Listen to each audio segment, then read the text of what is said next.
Disco, a metaverse project that is sort of bring the idea of user-owned data in-house by linking up with Shopify and other teams to build out like custom jewelry, t-shirts, hats, and introducing different and interesting pricing models in order to incentivize people to own their own data. This whole story goes to the idea of, hey, what if we just like make some really, really expensive hats and we see if people will buy them, and the people who like onboard into our Web3 ecosystem and give us our data and show how to use our data correctly, well, we charge them significantly less and sort of create a meme economy where people look at these really expensive objects and be like, hey, maybe I want that. But if I use this application and I take self-sovereign use of my data working with the application, then I don't have to pay as much. It's an interesting idea.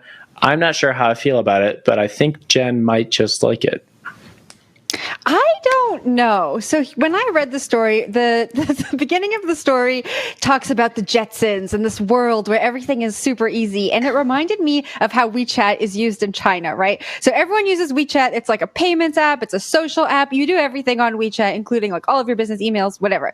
It has all of your data. It makes life really easy. You walk into a store, clothes are recommended for you. You don't have to do anything to pay. You can just kind of tap your phone or walk out. Like all of life is integrated. This is super easy and fun. Then when you look into the terms and conditions of WeChat, it says that they have your data and they will give that data to the government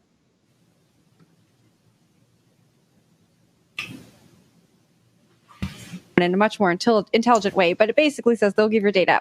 So I understand the need for decentralized identity, and I understand the need for this product, but I think that the majority of people really like the convenience that comes with, you know, this like data-driven marketing and having all of your data kind of linked to everything in your life. And I'm not sure that this particular use case is going to be the one that's going to get everyone really excited about owning their own data. But I do think it's coming. I think it's a step in the right direction. I think that the early adopters could play around with it, and from this, the iterations will happen that might get us to a place where people are really excited about owning their own data. I think right now convenience outweighs that. Zach, what do you think? Yeah, that's actually a big problem that I see. And I kind of was talking to the people at the event last week about how expensive it is to kind of operate in the metaverse right now. A lot of people don't have access to it, or it's just simply too expensive and it's too complex. And again, I don't like very expensive NFTs and things when you're trying to deal with mass adoption. That's a big problem for me, I feel like. And I think that companies that are not thinking that through will not do well.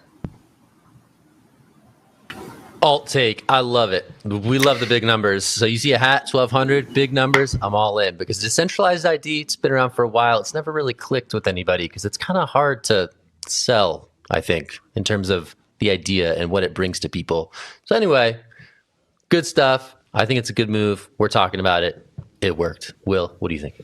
Yeah, I like some of the ideas along with this. So like sign in with Ethereum is one product that I really like, where it's the idea of like, I have my public private key and I'm able to sign into like an application just like I would with Google or Facebook by using my Ethereum public key. And like I can prove it by having my private key on me.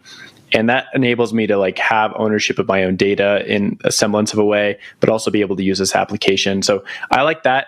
This story itself, I was a bit confused on like the metaphor, analogy, whatever it was. Zach can correct me. That sort of interwove the whole story, talking about like the Jetsons and like self-sovereign data and like preferences being known by using a DID. That didn't quite land with me. That being said, could be a future like that with DIDs. So we'll leave it there. Zach? I like that editorially read that you provided. That was very nice. I like that you're thinking through those themes.